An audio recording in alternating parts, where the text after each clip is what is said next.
ఇది శంకు చక్రాల నామాలతోటి లాకెట్ అండి. ఇది నల్లబూసల దండ కింద కూడా వేసుకోవచ్చు, లేదా పుస్తెల తాడుకు సైడ్కి కూడా వేసుకోవచ్చు అండి.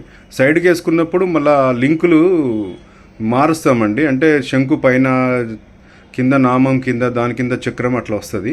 ఇది నల్లబూసల దండ లాకెట్ కాబట్టి ఇలా వస్తుంది. దీనికి 2 సైడ్స్ ఉంటుందండి. గబుక్కున్న ఎప్పుడన్నా మనము పొరపాటున మన లాకెట్ వెనక తిరిగి పడిపోయినా కూడా ఇట్లా 2 దిక్కులు ఉంటుంది. ఒక దిక్కు అయితే ఇంకా వెయిట్ తక్కువ ఉంటుండే, సో 2 సైడ్స్ ఉంటుంది. సో ఈ 2 సైడ్స్ ఉండడం వల్ల ఏమైందంటే మనకి ఎప్పుడన్నా కింద మీద మనకు వెనక ముందు పడిపోయినా మనకు ప్రాబ్లం లేకుండా ఉంటుంది. ఈ వెయిట్ వచ్చి 4 గ్రాముల 350 అండి. స్టోన్ వెయిట్ 0.229 తీసేస్తే 4.121 ఉంటుందండి. ఈ లాకెట్లో వాడింది మొత్తం స్వరాస్కీ స్టోన్స్ అండి. స్వరాస్కీ స్టోన్స్ అంటే మీకు ఐడియా ఉంది కదండి, ఇప్పుడు CZ కంటే మంచి క్వాలిటీ అండి.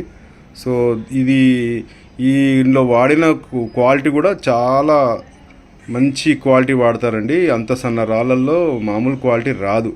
సో స్వరాస్కీ రాళ్ళు వాడితేనే ఆ ఫినిషింగ్ వస్తుంది. సో ఇంకా ఈ వీడియోలో కంటే బయట ఇంకా బాగుంది, ఇంతకంటే బాగా వీడియో తీయలేకపోతున్నామండి.